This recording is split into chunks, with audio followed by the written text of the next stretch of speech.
High on Life. Is it good? Yeah. In High on Life, you play the role of a normal kid who quickly turns into a bounty hunter when Earth is attacked by aliens. Early on, you meet Kenny, a talking gun.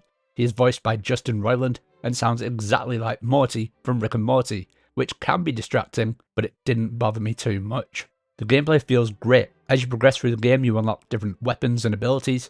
By about the halfway point, you can use a jetpack, dodge, slide, knife, and slow down time for enemies, and it feels great. You can really get into a good flow state in this game and feel really powerful. A lot of the upgrades are optional via purchases in stores throughout the game. You can purchase them with coins that can be earned by completing bounties or finding hidden chests. The game takes place over quite a few different locations, each were unique, and I never got bored of any one area as you're always on the move. You can also use portals to revisit areas that you've been to before, which is good for collecting the chests. Kenny is not the only talking gun in the game, you'll get 4 others. Each are unique, and all of them will add to the story and will interact with you and others in the game. You can turn down how often the guns speak, but I wouldn't recommend this as they're hilarious. In fact, this is easily one of the funniest games I've ever played. The voice acting was great in this game, but the most impressive part is that the characters will talk for what feels like forever, and even if you leave them midway through their rambling, they'll get annoyed and cuss you out, which was funny. There also seemed to be an unreal amount of random dialogue that you can activate.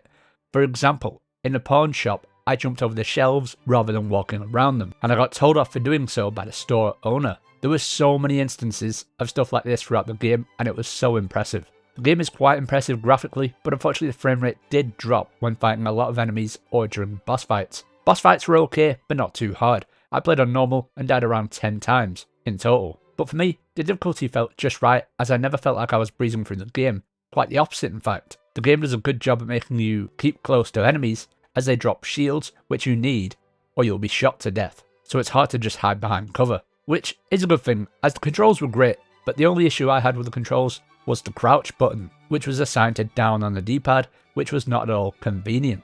That said, with all the power-ups unlocked, I couldn't think of a better button to assign crouch to, so the developers did their best. Something this game has that I've never seen in a game before is feature-length Hollywood films. These can be watched on a TV in your house and also in a cinema that you can purchase. I'll admit they're all B-movies that I'd never heard of, but it's still a great feature. Finally, I'll mention the bugs. Unfortunately, I did suffer a few bugs. A few times dialogue audio would cut out. One time the game stopped letting me move, and during the final boss, he glitched underground and I couldn't interact with him properly, which sent me into the air where I could no longer move. Luckily, all of these bugs could be fixed by resetting to the last checkpoint, so it wasn't the end of the world. The worst bug was during a mini-boss fight. The game's audio cut out completely, and there was invisible walls all over the area, making it hard to get around. The only way to fix this one was to completely close the game and reopen it. That was High on Life, and I give it an 8 out of 10.